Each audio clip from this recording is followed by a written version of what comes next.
Digital मार्केटिङको बारेमा चर्चा गरौँ। म तपाईँहरूको दाइ, तपाईँहरूको भाइ भूपेन नेम्बाङ डिजिटल मार्केटिङको कोर्स, फुल कोर्स लिएर उपस्थित भएको छु। काठमाडौँमा डिजिटल मार्केटिङको कोर्स गर्नको लागि 35,000, 40,000, 1,00,000, 1,20,000 चार्ज गरेको मैले देखेको छु। त्यही भएर यो कोर्स चाहिँ मैले त्यस्तो मान्छेलाई टार्गेट गरेको छु, जो चाहिँ डिजिटल मार्केटिङ सिक्न चाहनुहुन्छ तर पैसा इनफ छैन। त्यस्तो मान्छेको लागि यो भिडियो समर्पित गरेको छु। भिडियोलाई लाइक गर्नुहोला, च्यानललाई सब्स्क्राइब गर्नुहोला। यो तपाईँको डिजिटल मार्केटिङ क्षेत्रमा पहिलो कदम हुनेछ। अब गरौँ डिजिटल मार्केटिङको कुरो। फ्याक्ट कुरा गरौँ सबैभन्दा पहिले। डिजिटल मार्केटिङमा छिर्नुभन्दा पहिले यसको फ्याक्ट कुरा कस्तो भने हामी अल्छी पाराले चाहिँ हुँदैन। स्ट्रङली अनलाइन प्रेजेन्स चाहिँ चाहिन्छ। हाम्रो कस्टमरलाई, हाम्रो अडियन्सलाई प्रोडक्ट र सर्भिसको बारेमा रियल कुरो, फ्याक्ट कुरो एउटा भ्यालु प्रदान गर्नुपर्छ। हाम्रो हाम्रो भ्यालु चाहिँ उहाँलाई फिल होस्। हावा कुरा गरेर होइन कि रियल कुरो गरेर चाहिँ हामीले प्रमोट गर्नुपर्छ। अनि मात्रै हामी डिजिटल मार्केटिङमा स्कोप बनाउन सक्छौँ। डिजिटल मार्केटिङमा पैसा छ।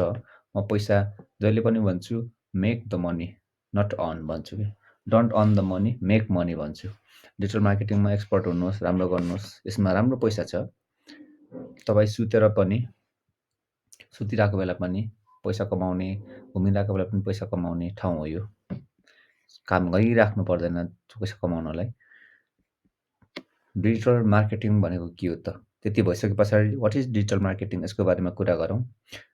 सिधा भाषामा भन्नुपर्दा कुनै पनि नयाँ अथवा पुराना सेवा अथवा वस्तु, प्रोडक्ट अर सर्भिस। प्रोडक्ट भनेको छुन सकिने, सर्भिस भनेको छुन नसकिने।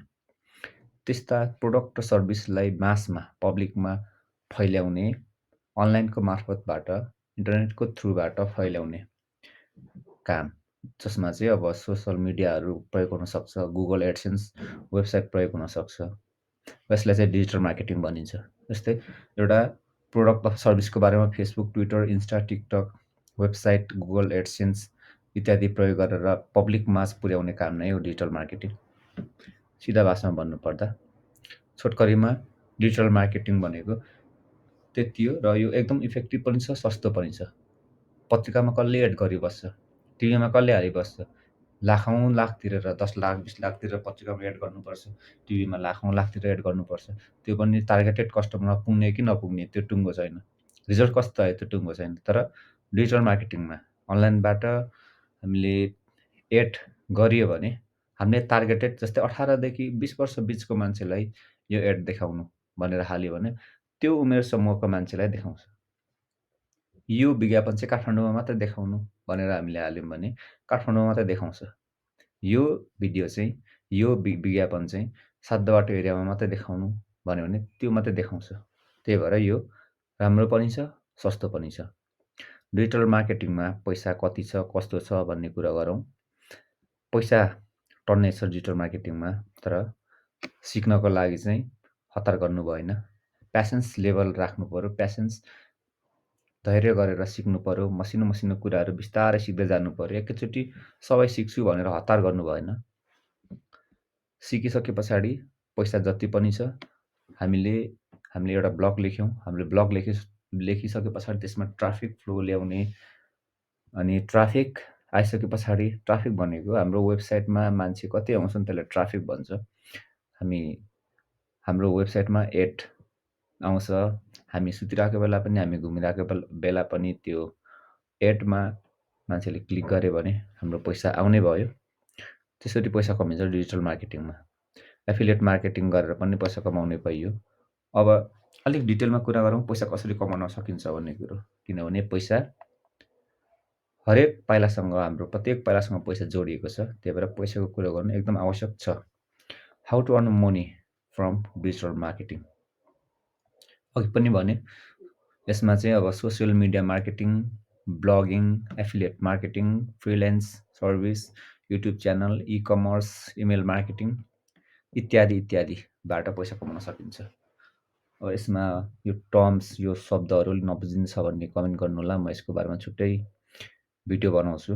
एफिलिएट मार्केटिङ भनेको के हो, फ्रिल्यान्स सर्भिस भनेको के हो, यो ब्लगिङ कसरी ब्लगिङबाट पैसा कमाइन्छ, जस्तै थोरै भन्छु, ब्लगिङ भनेको एउटा कुनै पनि जस्तै फुटबलको बारेमा तपाईँले लेख्नुभयो, रोचक कुरो।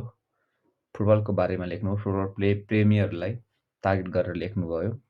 मान्छेहरूले त्यो ब्लग पढ्छन् भने त्यसमा एड आउँछ। एड आएपछि त्यहाँ क्लिक गऱ्यो भने तपाईँको प्रति क्लिक मार्फत पैसा आउँछ। अब 10 लाखले तपाईँको ब्लग हेरे र 1 लाखले मात्रै क्लिक गऱ्यो भने पनि हेर्नुहोस् पैसा कति आउँछ। त्यही भएर पैसा छ डिजिटल मार्केटिङमा। तर पहिले सिक्नुहोस्, ह्याभ प्यासेन्स टु लर्न। हामी कसरी सिक्दैछौँ त अब भन्ने कुरो गरौँ। हामी के सिक्छौँ त भन्ने कुरो गरौँ। सिक्दाखेरि धैर्य राख्नुहोला, बिस्तारै सिक्दै जानुहोला। एउटा भिडियो पटक पटक दोहोऱ्याएर हेर्नुहोला, नबुझेको कुरा कमेन्ट गर्नुहोला, तर मजाले मसिनो कुराहरूबाट सिक्दै जानुहोला। अब हामी एसइओ सिक्छौँ। एसइओमा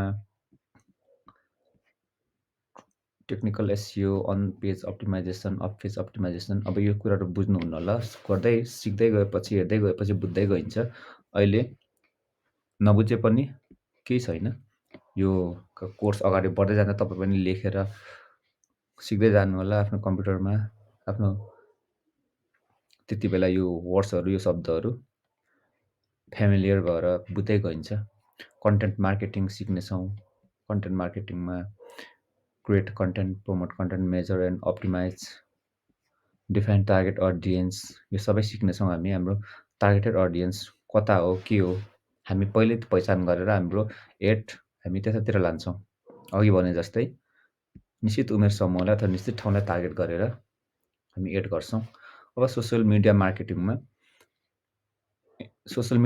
भनेको के हो? यो यसमा अब इमेल मार्केटिङ पनि पर्ने भयो। सोसियल मिडियामा अरू के पढे त? फेसबुक, ट्विटर, इन्स्टा, टिकटक यिनीहरू परि नै हाले। यस्तो माध्यमबाट एड गरिन्छ। भोलि पर्सि यो सिक्दै गइन्छ।